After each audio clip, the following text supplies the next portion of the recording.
ലോകത്തിലെ ഏറ്റവും പ്രധാനപ്പെട്ട ജനാധിപത്യ രാജ്യമായ നമ്മുടെ ഇന്ത്യയിൽ ആ ജനാധിപത്യത്തിൻ്റെ നിലനിൽപ്പിന് വേണ്ടി തെരുവ് യുദ്ധം നടത്തേണ്ടുന്ന ഒരു സ്ഥിതിയാണിപ്പോൾ വന്നിരിക്കുന്നത്.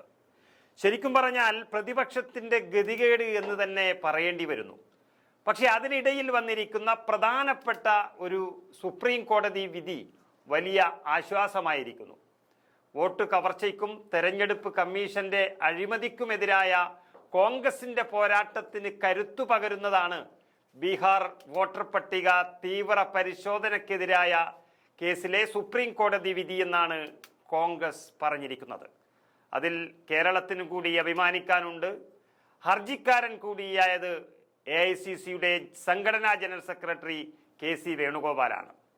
ബീഹാറിലെ തെരഞ്ഞെടുപ്പ് പ്രക്രിയയെ അട്ടിമറിക്കാനും ദുരുപയോഗം ചെയ്യാനും ശ്രമിച്ച കേന്ദ്ര സർക്കാരിന് ശക്തമായ താക്കീതാണ് ഈ സുപ്രീം കോടതി വിധി എന്നാണ് കോൺഗ്രസ് വ്യക്തമാക്കിയിരിക്കുന്നത്. ഇതൊരു ജനാധിപത്യത്തിൻ്റെ വിജയമായി തന്നെ കാണേണ്ടി വന്നു. വോട്ടർ പട്ടികയിൽ നിന്ന് നീക്കം ചെയ്ത 65 ലക്ഷത്തോളം ആളുകളുടെ പേര് അവരെ നീക്കം ചെയ്യാനുണ്ടായ കാരണം ഇവ വെളിപ്പെടുത്തണമെന്ന കോടതി വിധി വളരെയധികം സ്വാഗതം ചെയ്തിരിക്കുകയാണ് ജനാധിപത്യ വിശ്വാസികൾ. പ്രതിപക്ഷ നേതാവ് രാഹുൽ ഗാന്ധി പ്രധാനമായും പറഞ്ഞതും കേന്ദ്രത്തിൻ്റെ തെരഞ്ഞെടുപ്പ് കമ്മീഷന്റെ ശ്രദ്ധയിൽപ്പെടുത്തിയതുമെല്ലാം ഇലക്ട്രോണിക്സ് വോട്ടർ പട്ടിക നൽകണമെന്നുള്ളതായിരുന്നു. അതാണിപ്പോൾ സുപ്രീം കോടതി വളരെ വ്യക്തമായും നിർദ്ദേശിച്ചിരിക്കുന്നത്. പ്രത്യേക വോട്ടർ പട്ടിക പുതുക്കൽ പ്രക്രിയയുടെ സുതാര്യത ഉറപ്പാക്കാൻ ഏറെ സഹായകമായിരിക്കുകയാണ് ഇപ്പോഴത്തെ സുപ്രീം കോടതി വിധി എന്ന് തന്നെ പറയേണ്ടി വരും. ആധാർ സ്വീകരിക്കില്ല എന്ന് തെരഞ്ഞെടുപ്പ് കമ്മീഷന്റെ നിലപാട് കോടതി തള്ളിക്കളഞ്ഞത് വലിയൊരു നേട്ടമാണെന്നാണ് KC വേണുഗോപാൽ തന്നെ വ്യക്തമാക്കിയിരിക്കുന്നത്. ഓഗസ്റ്റ് 1-ാം തീയതി പുറത്തിറക്കിയ ബീഹാറിലെ കരട് വോട്ടർ പട്ടികയിൽ നിന്ന് 65 ലക്ഷം പേരെ ഒഴിവാക്കിയത് എങ്ങനെയെന്നാണ് സുപ്രീം കോടതി തെരഞ്ഞെടുപ്പ് കമ്മീഷനോട് ചോദിച്ചിരിക്കുന്നത്. ഇത് തെരഞ്ഞെടുപ്പ് കമ്മീഷന്റെ വിശ്വാസ്യത ചോദ്യം ചെയ്തു എന്ന് മാത്രമല്ല, അത് നേർവഴിക്ക് പോയിക്കൊള്ളണം എന്നൊരു താക്കീത് കൂടിയാണ് കോടതി നൽകിയിരിക്കുന്നത്. ചൊവ്വാഴ്ചക്കകം ഒഴിവാക്കിയവരുടെ പട്ടിക പ്രസിദ്ധീകരിക്കണമെന്നാണ് കോടതി വളരെ വ്യക്തമായി നിർദ്ദേശിച്ചിരിക്കുന്നത്.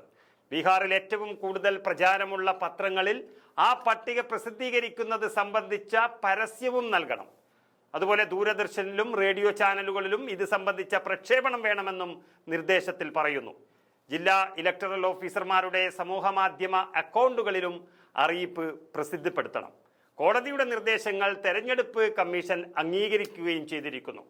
ബീഹാർ നിയമസഭാ തെരഞ്ഞെടുപ്പിന് മാസങ്ങൾ മാത്രം ശേഷിക്കെ, അതായത് ഏറ്റവും അവസാനത്തെ മിനുക്കുപണി എന്ന് തന്നെ വേണമെങ്കിൽ പറയാം.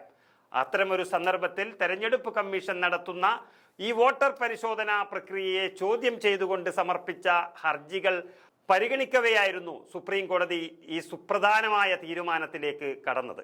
ഏതായാലും ഈ രാജ്യത്തിൻ്റെ തെരുവോരങ്ങൾ മുഴുവനും ജനാധിപത്യത്തിന് വേണ്ടി ശംഖൊലി മുഴക്കുകയാണ്. ജനാധിപത്യത്തിൻ്റെ വിജയമുണ്ടായാൽ മാത്രമേ ഇന്ത്യ ലോകരാജ്യങ്ങൾക്കിടയിൽ തലയുയർത്തി നിൽക്കും എന്നുള്ള യാഥാർത്ഥ്യമുള്ളത് കൊണ്ട് തന്നെ ഈ സമരം വിജയിക്കുന്നതോടുകൂടി അത് രാജ്യത്തിൻ്റെ വിജയം, അതോടൊപ്പം തന്നെ കോൺഗ്രസിൻ്റെ വിജയം എന്ന് തന്നെ പറയേണ്ടി വരും.